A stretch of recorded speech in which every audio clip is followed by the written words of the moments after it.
Um juiz federal americano confirmou que era falso o registro que foi usado por Alexandre de Moraes, dado falso, incorreto. E o juiz foi direto. Alexandre de Moraes usou uma farsa. Agora, a justiça americana quer saber por quê. Meu Deus do céu, isso aqui virou um cabaré completo, o trem saiu de controle. Agora tem que ser preso esse pessoal.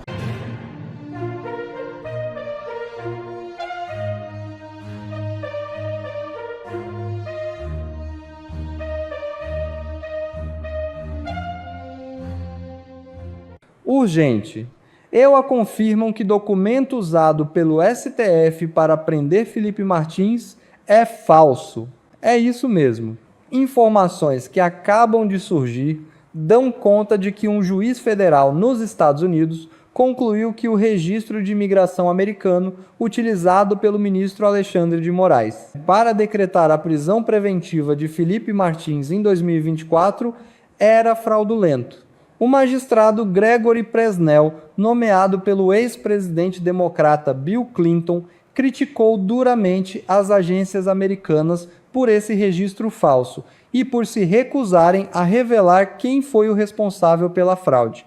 O juiz emitiu essas conclusões e determinou a entrega à justiça dos documentos que permitam identificar o modo como esse registro aconteceu e quais são os envolvidos no caso, durante a audiência realizada em março. A transcrição oficial da audiência foi obtida pela Folha agora. Em fevereiro de 2024, Moraes determinou a prisão preventiva do ex-assessor com base na premissa de que ele teria viajado para os Estados Unidos ao lado de Bolsonaro, apoiando-se nesse registro migratório fraudulento. Vaza surto dentro da PF e do governo Lula com forte decisão de Mendonça. É isso mesmo. O ministro André Mendonça, do Supremo Tribunal Federal, determinou há pouco mais de uma semana que a Polícia Federal disponibilizasse os dados brutos obtidos a partir das quebras de sigilo de Fábio Luiz da Silva, o Lulinha, no âmbito das investigações relacionadas às fraudes contra o INSS. A medida provocou desconforto dentro da Polícia Federal e reação entre integrantes do governo Lula, especialmente em razão dos vazamentos de informações de uma investigação que tramita sob sigilo. A atuação de Mendonça também passou a ser alvo de críticas entre integrantes do governo. Governistas afirmam que o ministro estaria concentrando poderes excessivos e ultrapassando limites em sua atuação. O episódio ocorre em um momento de tensão política e eleitoral, aumentando a preocupação do governo com os efeitos das investigações e dos vazamentos envolvendo os esquemas de corrupção de Lulinha. Meu Deus do céu, isso aqui virou um cabaré completo, o trem saiu de controle. Eu acabo de gravar um vídeo falando do último escândalo da Roberta Luxinger, que mandava o motorista entregar malas de dinheiro, que falava que ela e o Lulinha eram um só, e que ela usava o Lula para entrar em campo só quando a situação estava difícil, que eles ganhavam 20%, e que ela queria ganhar 20 milhões, e que o futuro deles era na Suíça. Aí quando você pensa, cara, chegou na parte podre mesmo. Agora tem que ser preso esse pessoal. Sai essa matéria aqui, cara. Isso aqui virou um cabaré.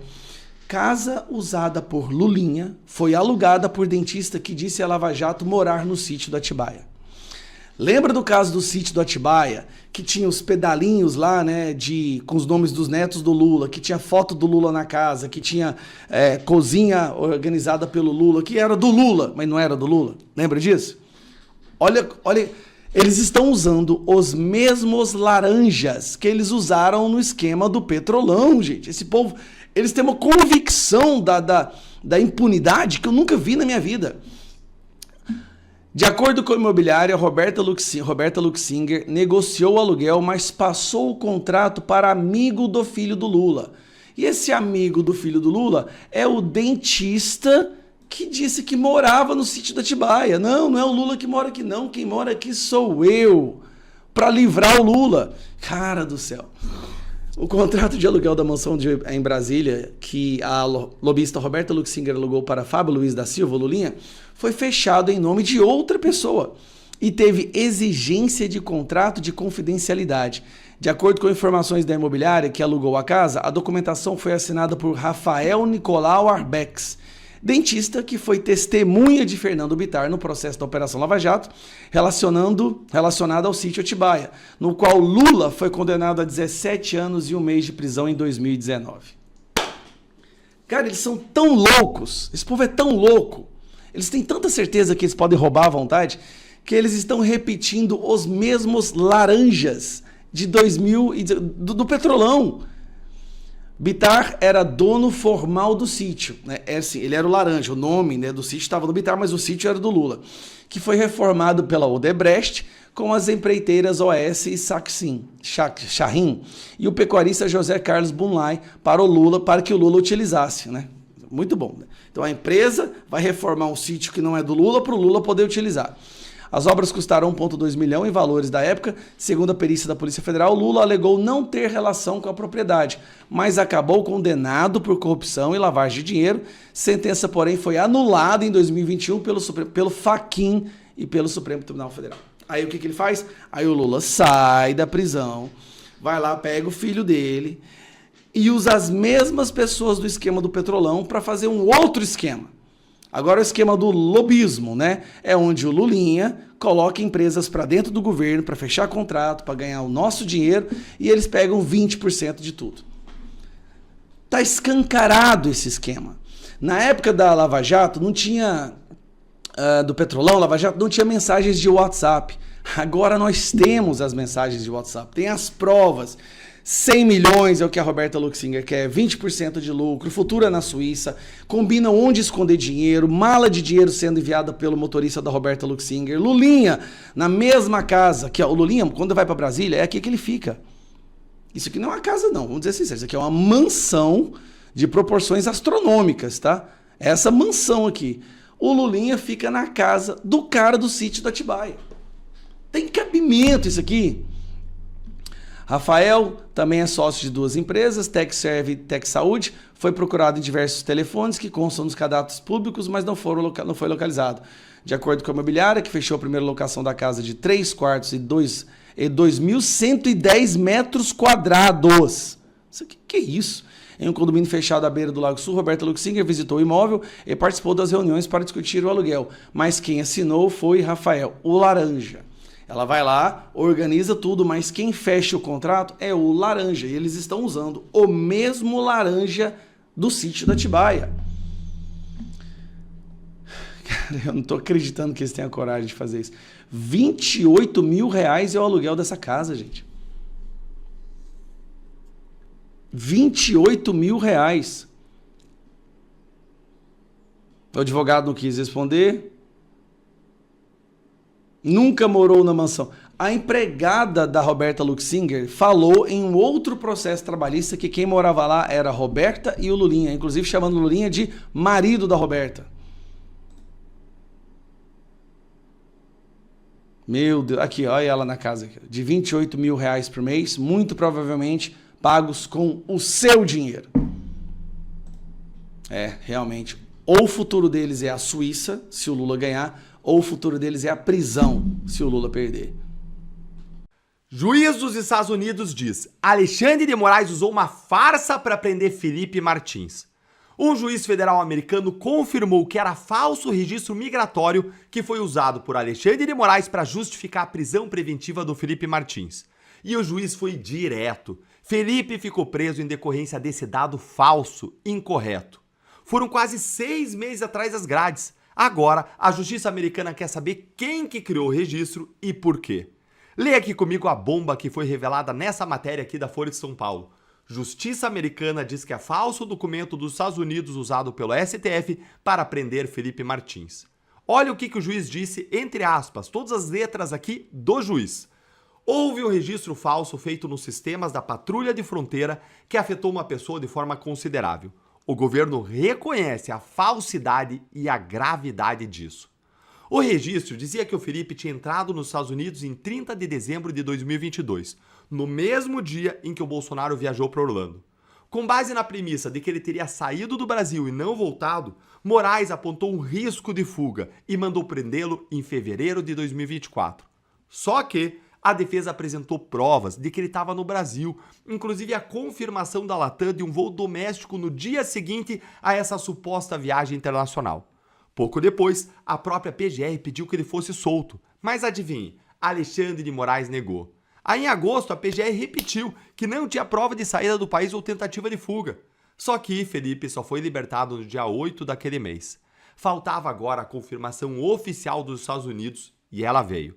A Agência de Fronteiras reconheceu que Felipe não entrou no país e que o registro incorreto tinha sido citado para justificar os meses de prisão.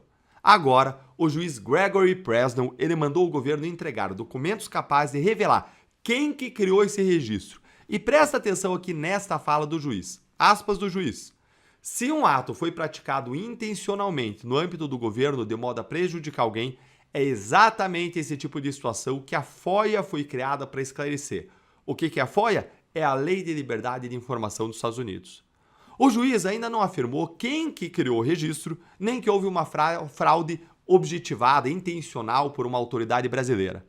É isso que a apuração americana agora precisa esclarecer. Quem está envolvido, quem fez isso, com qual objetivo. E vamos lembrar que ele foi mantido na prisão, ao que tudo indica, com o objetivo de pressioná-lo para extrair uma delação, na mesma época que se queria uma delação de Mauro Cid e de algumas outras pessoas para fundamentar as acusações e aquela perseguição contra o Bolsonaro. Já estão confirmados o registro falso, o seu uso na fundamentação da prisão e o enorme dano sofrido por Felipe. Juridicamente, isso é gravíssimo. Prisão preventiva exige um fundamento concreto. Se o risco de fuga foi construído sobre uma viagem que nunca aconteceu, essa premissa ela desmorona. Quem forneceu o dado falso ao processo? Que verificação foi feita antes de tirar a liberdade de uma pessoa? Por que a prisão continuou depois das provas da defesa e do pedido de soltura da PGR? A quem interessava falsificar tudo isso para perseguir Bolsonaro? Felipe foi condenado posteriormente pelo Supremo e voltou a ser preso por outro fundamento. Isso não transforma retroativamente o documento falso em verdadeiro, nem apaga a prisão preventiva baseada na informação falsa de que ele havia fugido. Nem afasta também todas as controvérsias sobre a condenação de Felipe Martins, de Bolsonaro, que, como bem mostrou o ministro Luiz Fux, foram fruto de uma grande perseguição. É para impedir que autoridades possam tirar a liberdade de alguém com base em informação falsa, num contexto de perseguição política à direita, e depois escapar essas autoridades de qualquer responsabilização, que eu quero ir para o Senado. Como procurador, eu defendi a lei, eu defendo e eu defenderei a lei. E eu aprendi que ninguém pode estar acima dela. Como senador, eu vou fiscalizar os abusos, vou exigir respostas, vou lutar para responsabilizar quem viola direitos fundamentais. E se você é do Paraná, no dia 4 de outubro, vote 300, Deltan Dallagnol para o Senado e ganhe um soldado da lei em Brasília. Vocês sabem que tem uma guerra dentro do STF para arrancar do Mendonça os inquéritos que estão investigando o Lulinha. Esse é um pedido que me parece pessoal do Lulão, do pai Lula, e que a PGR está encampando a pedido do Lulão. É também o desejo, claro, de Moraes e a sua turma, porque o Lula reeleito faz a festa dessa ala do STF que vem comandando do país em consórcio com o próprio governo Lula. E é por isso que na quarta-feira houve a reunião com os advogados de defesa do Lulinha e o Lulão. Esse encontro durou mais de 3 horas e meia, e o que se diz, uma das coisas que foi conversada ali era essa, de que eles estavam indo para cima do Mendonça a respeito do sigilo que tinha sido rompido, ou seja, tinham vazado informações sigilosas de dentro dos inquéritos do Mendonça. E com isso eles iam dizer que o Mendonça não consegue cuidar do caso, e não conseguindo cuidar do caso, ele tem que se livrar dele, entregar para outro ou entregar para a primeira instância. E é por isso que hoje as manchetes do dia dizem que o Mendonça está mandando ou insistindo para que a Polícia Federal investigue esses vazamentos. Não pense que o Mendonça ele está fazendo isso para agradar o Lula. Não pense que o Mendonça está fazendo isso para agradar os advogados do Lulinha, para passar pano nas investigações sobre esse esquemão do governo Lula. O que acontece é que o Mendonça está tentando preservar o seu caso, a sua investigação e a sua relatoria. O ponto é que se esses vazamentos realmente não forem investigados pelo Mendonça ou pela Polícia Federal a mando do Mendonça, o que vai acontecer é exatamente isso que eu acabei de dizer no início do vídeo. Os advogados do Lulinha vão dizer, o Mendonça está fazendo corpo mole, o Mendonça não está agindo corretamente. Aí eles vão pegar a ausência de uma investigação que o Mendonça eventualmente não terá feito sobre esses vazamentos, vão recorrer para a segunda turma e no recurso à segunda turma a gente sabe o que pode acontecer. Tudo dentro do STF, tudo pode acontecer, inclusive arrancarem do Mendonça esses inquéritos do Lulinha. Então, meus caros, isso é uma isca, isso é uma armadilha, é uma ratoeira, para dizer no português bem claro, o que estão jogando para cima do Mendonça, tentando fazer com que ele não consiga investigar esses vazamentos para que isso gere um recurso e o recurso tire o caso das mãos do Mendonça. E também é importante o Mendonça ir para cima dessa questão dos vazamentos, porque os vazamentos, eles podem contaminar as provas. Eles não contaminam automaticamente. Se houve um vazamento, isso não significa que as investigações todas estão perdidas, mas podem ficar perdidas se não houver um cuidado adequado justamente no momento em que o vazamento ocorreu. E é por isso que o Mendonça quer ter esse cuidado. Ele está tentando salvar as provas, ele está tentando salvar o inquérito, ele está tentando salvar a sua própria investigação. Ou seja, ele está resistindo bravamente ao peso que todos estão fazendo nos seus ombros para que ele arranque esse caso dele, entregue para a primeira instância, ou entregue a algum colega, ou entregue a alguém que vai pegar esse caso e jogar na lata do lixo ou engavetar e nunca mais a gente vai ver. A pressão do governo Lula, a pressão da ala podre de dentro do STF, a pressão de todo o entorno do Lulinha, ou seja, a pressão de todo mundo que está envolvido nesse esquemão, ou que dele se beneficia, ou se beneficia do governo Lula que está envolvido nesse esquemão. Todos esses, muitos, estão nesse momento pressionando o Mendonça e o Mendonça tentando resistir. E a imprensa, o que está fazendo? A imprensa está dizendo que, dando tela, dando palco para maluco dançar. Dando palco para que a defesa do Lulinha diga aberrações, dando palco para que o Lulinha fale que ele é vítima, chegaram até a dizer que a Polícia Federal é bolsonarista. Então, meus caros, é preciso que se entenda que nesse momento o Mendonça está isolado. E se a gente não estiver aqui atento a esse caso e falar, isso é sempre assim, ele vai desistir. Deixa aqui o seu comentário, deixa o seu recado, se inscreva no canal, estejamos juntos. Bom, pessoal, esse foi mais um vídeo. Eu espero que vocês tenham gostado. Se vocês gostaram, deixa o like aqui para fortalecer nosso canal. Logo eu volto trazendo mais informações da política para vocês. Um forte abraço, fiquem todos com Deus e até a próxima.